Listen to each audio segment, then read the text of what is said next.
لله رب العالمين والصلاة والسلام على سيد الأنبياء والمرسلين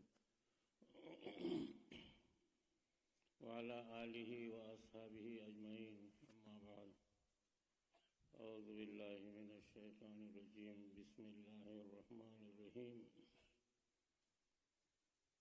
فصل لربك وانحر إن شانئك هو الأبتر.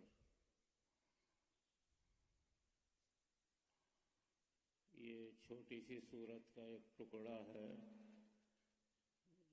جس میں دو چیزوں کا حکم ہوا ہے، نماز کے پڑھنے کا اور قربانی کرنے کا. محترم حضرات، ہم توحید کے علمبردار ہیں. ہماری زندگی کا مقصد توحید ہے، یعنی ایک اللہ کی عبادت، اسی کے سامنے جھکنا، اسی سے مانگنا اور اسی سے لینا دینا. اسلام کا خلاصہ مسلمان ہونے کا مقصد صرف ایک ہی ہے، توحید کے علمبردار. اور تمام انبیاء علیہ السلام جو بھی آئے، ہر ایک نے ساری انسانیت کو توحید کا سبق دیا. اسی توحید پر ہم چلتے ہیں اور اس میں ہم کسی قسم کی ذرہ برابر بھی کسی کمزوری کو برداشت نہیں کر سکتے. ہم کو اسی پر چلنا ہے. یہ شریعت محمدی ہے. آپ صلی اللہ علیہ وسلم آخری نبی کے حیثیت سے تشریف لائے اور آپ نے توحید کے ساتھ ساتھ ایک چیز اور اضافہ کیا. اقرأ بسم ربک الذی خلق. توحید کو علم سے جوڑ دیا. اللہ کی عبادت بھی کرنا اور اللہ کا علم بھی حاصل کرنا، یہ دونوں چیزیں توحید میں ضروری ہیں. اس سے پہلے صرف توحید پر ہی انبیاء علیہ السلام بتایا کرتے تھے. یہ شریعت محمدی میں توحید اور توحید کے ساتھ ساتھ توحید کا علم، اللہ کا علم، اللہ کو جاننا پہچاننا، یہ دونوں چیزیں توحید میں شریک ہیں. میرے محترم بزرگ حضرات، عزیز دوستوں اور بھائیوں، یہ شریعت محمدی ضرور ہے لیکن ملت ابراہیمی ہے. یہ حضرت ابراہیم علیہ السلام کی طرف یہ ملت منسوب ہے. کسی اور انبیاء کی شریعت میں ملت ابراہیم کو اہمیت نہیں دی. یہ آخری شریعت میں ملت ابراہیم کو داخل کر دیا گیا اور آپ نے اعلان کر دیا کہ میں ملت ابراہیمی کا اتباع کرنے والا ہوں. ملت ابراہیمی کا سب سے بڑا مسئلہ توحید کے لیے حضرت ابراہیم علیہ السلام سلسلہ نبوت میں ایسے نبی تشریف لائے جنہوں نے توحید کے اوپر اپنی ساری قربانیاں دی. اور توحید کے لیے سب سے پہلے انہوں نے خانہ کعبہ کی اثر نو تعمیر کیا.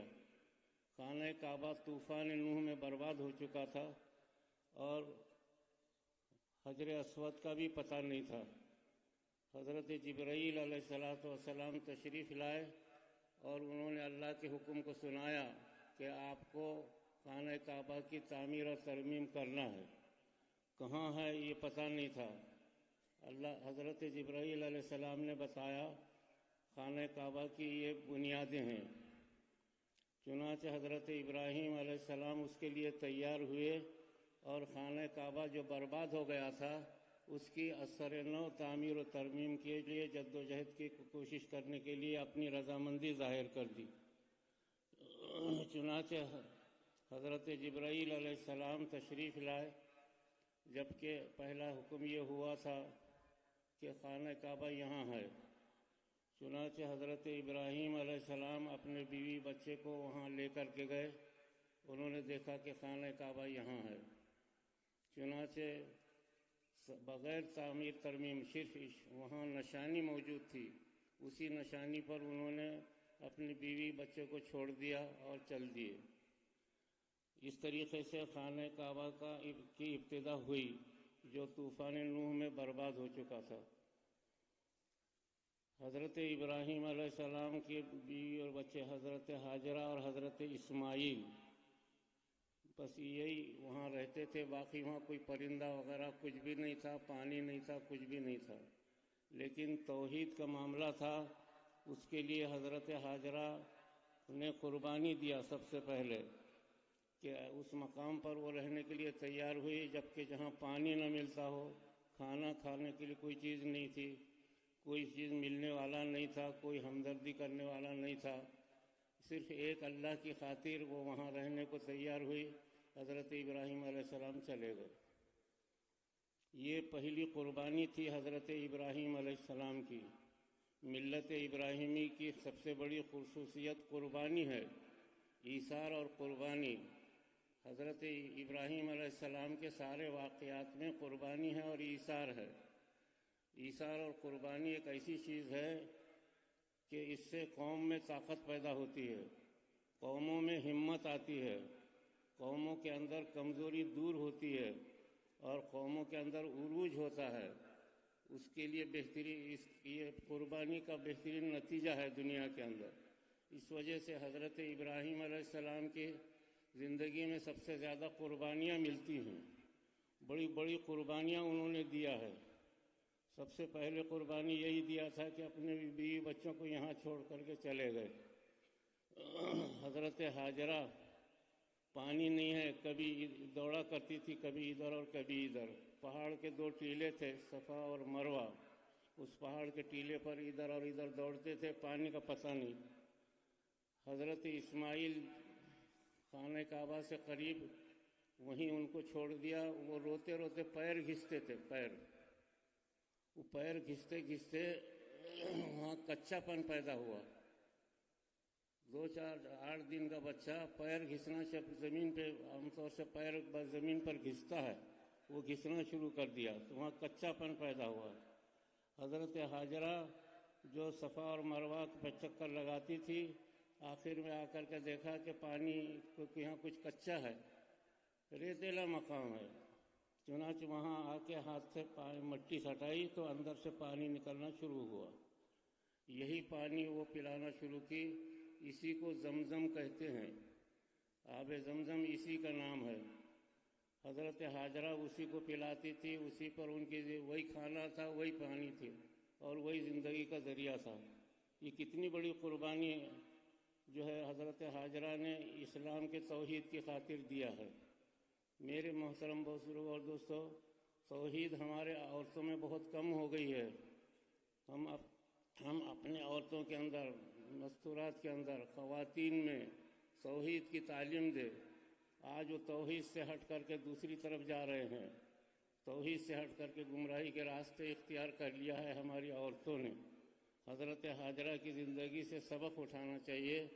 ہم اس کی تعلیم اپنے خاص طور سے خواتین کو دیں، اس لیے کہ ان کی گود میں ہماری نسل پیدا ہوتی ہے، اور وہ جس گود میں توحید ہو وہ نسل طاقتور پیدا ہوتی ہے۔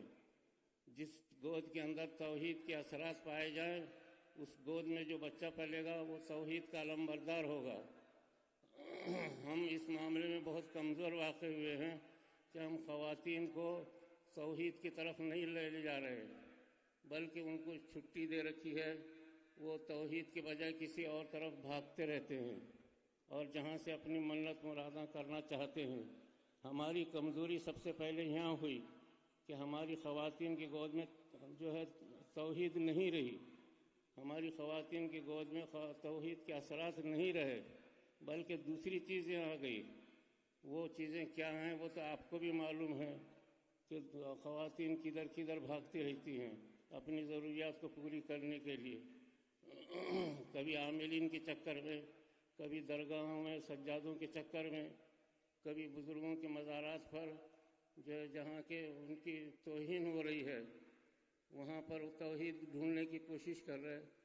تو یہ توحید ہماری بہت ضائع ہو رہی۔ ہم اپنے خواتین کو توحید کا سبق دیں اور ان کو یہ بتائیں کہ توحید ایک اللہ سے ملتا ہے، باقی کہیں تو توحید سے کوئی کام نہیں ہوتا۔ یہ ہماری کمزوری اگر دور ہو جائے تو ان کی گودوں میں جو نسل پیدا ہوگی وہ قربانی دینے والی، قربانی کرنے والی اور قربان ہونے والی نسل پیدا ہوگی۔ ہماری نسلوں کے اندر ہمت اور طاقت آئے گی، ہماری نسلوں میں علم آئے گا۔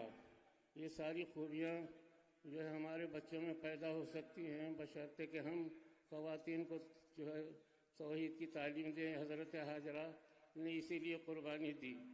حضرت ابراہیم علیہ السلام کی یہ پہلی قربانی تھی جس کی وجہ سے دنیا کے اندر اس دن سے جب سے توحید چل پڑی، اب قیامت تک توحید کا دروازہ بند نہیں ہو سکتا۔ دنیا کی تمام انسانیت کو توحید پر آنا ہی آنا ہے۔ توحید کے سوا نجات نہیں ہوگی۔ ایک اللہ کے بغیر کوئی معاملہ مسئلہ حل نہیں ہوگا، یہ ہم کو دیکھنا پڑے گا۔ یہ حضرت ابراہیم علیہ السلام کی ملت ابراہیمی میں ہم لوگ چل رہے ہیں۔ حضرت ابراہیم علیہ السلام کی کئی سنتیں ہماری شریعت میں جاری ہیں۔ ان کی سنتوں میں سب سے بڑی سنت قربانی ہے۔ حضرت ابراہیم علیہ السلام نے جو قربانی دیا یہ سب سے بڑی سنت ہے جو ہماری شریعت میں جاری ہے۔ انہوں نے اپنے بیٹے کو قربان کر دیا تھا ایک اللہ کی خاطر۔ تو ہمارے لیے جو ہے اولاد کی قربانی کے بجائے جانور کی قربانی جائز رکھی گئی، افضل رکھی گئی۔ یہ قربانی کرنا ہمارے لیے افضل ہے، اور اسی سے قوموں میں طاقت، اسی سے ہماری نسلوں میں صلاحیت، ہماری نسلوں کے اندر قربانی کرنے کا ایک جذبہ پیدا ہوگا۔ اس وجہ سے ضروری رکھا گیا۔ حضرت ابراہیم علیہ السلام کی یہ دوسری قربانی تھی کہ انہوں نے اپنے بچے کو پہاڑوں پہ لے جا کر کے ذبح کرنے کی کوشش کی، لیکن فوراً اللہ کی طرف سے مدد آئی۔ جو ہی انہوں نے چھری چلایا تھا، حضرت اسماعیل علیہ السلام سامنے کھڑے ہوئے نظر آئے اور ان کی چھری ایک دمبے پر چل گئی اور دمبا ذبح ہوا۔ یہ حضرت ابراہیم علیہ السلام کی دوسری قربانی تھی۔ میرے عزیز دوستو، ہم اپنے اولاد کی قربانی نہیں دینا ہے، بلکہ اولاد کو قربانی پر تیار کرنا ہے۔ اولاد قربان ہونے کے لیے، قربانی دینے کے لیے، قربانی کا جذبہ پیدا کرنے کے لیے جو ہے نوجوانوں میں یہ کیفیت پیدا ہو۔ ایثار اور ہمدردی یہ سب سے بڑی جو ہے امت کی خصوصیت ہے۔ قربانی کرنا، ایثار، قربانی اور ہمدردی دنیا کے اندر یہ سب سے بڑی خوبی ہے جو امت میں پیدا ہونا ضروری ہے۔ میرے عزیز دوستو، یہ قربانی حضرت ابراہیم علیہ السلام کی کئی سنتیں اس امت میں چل رہی ہیں۔ چنانچہ داڑھی رکھنا، مونچھوں کا کٹوانا، ناخن ہمیشہ نکالنا اور بغل اور زیر ناف کے بال صاف کرنا، یہ حضرت ابراہیم علیہ السلام کی سنتیں ہیں۔ یہ 9 سنتیں ہیں، 9 سنتیں ہیں حضرت ابراہیم علیہ السلام کی جو اس امت میں جاری ہے۔ اس میں سب سے بڑی سنت جو ہے قربانی کرنا ہے عید الاضحیٰ کے موقع پر۔ یہ تو ایک علامت ہے، لیکن امت میں ہمیشہ ایثار اور ہمدردی اور قربانی کی نیت کی جدوجہد کرنا امت پہ ضروری ہے۔